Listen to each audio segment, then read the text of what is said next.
Ku irushanwa rigiye kuba ku nshuro ya mbere rihuza amabanki yose hano mu Rwanda. Ni irushanwa tutari dusanzwe tumenyereye mu ruhando rwa siporo hano iwacu mu Rwanda. Ihuriro rero ry'amabanki hano mu Rwanda kuri uyu wa kabiri rikaba ryarakoze ikiganiro n'abanyamakuru mu rwego rwo kurushaho gusobanura iri rushanwa rigiye gutangira muri weekend, rifite insanganyamatsiko igira iti healthy bankers in a healthy condition cyangwa se situation. Muri rusange ni ukugira abakora muri banke bafite ubuzima bwiza kugira ngo barusheho gutanga serivisi nziza. Ni banki nyinshi cyane zisanzwe zikorera hano mu Rwanda, abayobozi bazo ndetse n'abayobozi biri ihuriro rya Rwanda Bankers Association bagize umwanya wo kuganira n'abanyamakuru nko mubibona kuri uyu wa kabiri kugira ngo barusheho gusobanurira irushanwa rigiye guhuza amabanki mu mikino igiye itandukanye, umupira w'amaguru, basketball, volleyball n'ahandi hagiye atandukanye.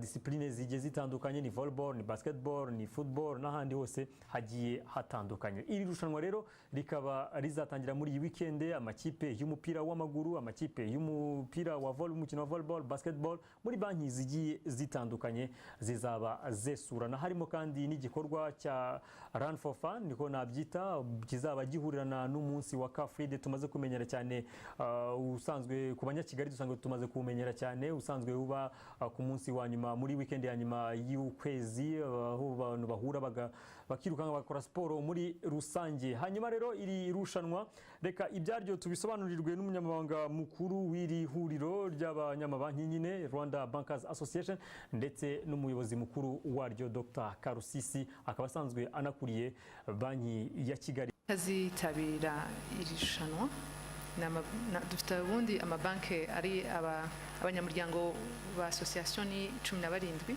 ariko abitabiriye imikino hari 14 biyongerwaho na Beneri itari umunyamuryango wacu, ubwo n'amabanki 15.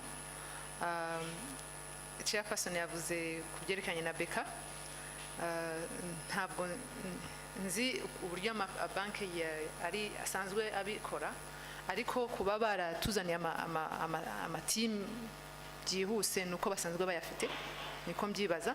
Ntabwo bakwemprovisa team ngo ihite ivuka ako kanya, kandi nanone niba bana improvise byaba byiza kugira ngo bakomeze uwo muco, bibigisha uwo muco wo guhiganwa no gukora siporo. Bimake byumva ibindi yabisubije bizajya biba buri mwaka, iyo tuntu izaba buri mwaka n'ingaruka mwaka. Hari amabanki ageze kuri 15 yishyize hamwe ari kumwe na Bener Central Bank, ku buryo mu mabanki yose bashyizemo amateams azahiganwa kuri volleyball, kuri football, kuri basketball no muri swimming, koga. Tubona ko ari byiza nk'abantu bakora uwo mwuga bamara amasaha menshi bicaye gukora siporo, kuko abantu bagomba kwinanura no gushishikariza abantu gukora siporo kugira ngo bakomeze kugira ubuzima bwiza.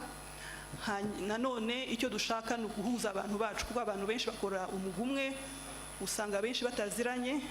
Iyo abantu babonye igituma bajya hamwe bagakina bagakora ibintu bitandukanye, bituma bamenyana neza no mu kazi kacu, bigatuma wenda hari ibintu bizavamo byo guteza imbere akazi, umwuga wa banki.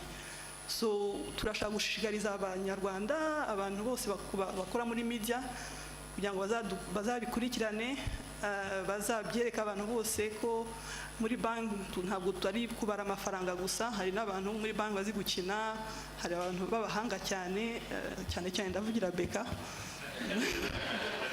muri basketball na football. Ndahamya ko tuzavamo turaba mbere, ariko nk'uko Huntington yahoze abivuga, ntabwo duhiganwa. Icyo dushaka ni ugushyira hamwe, guhuza, kugira ngo abantu bacu bakomeze bamenyane neza, n'akazi kacu ka buri munsi kazongere kuba keza. Harakoze cyane Dr Karusisi Jacqueline muri rusange uduhaye impamvu yo kuza kwirushanwa ndetse no gutegura aya marushanwa azatangira muri iyi weekend mu buryo bugiye butandukanye. Tuzagenda tuyagarukaho tunababwira uko amakipe azaba yahuye nyine kuva ku itariki ya 2 kugera itariki ya 3 ni muri iyi weekend, hanyuma ikazasozwa ku mugaragaro ku itariki ya 9 ni itariki ya 10 muri weekend izakurikira. Iyi ngiyi ni irushanwa ribaye ku nshuro ya mbere ariko kuba riteguye bo muri Rwanda Bankers Association bifuza ko ryajya riba buri mwaka, ari nako biri mu ntumbero zabo muri rusange.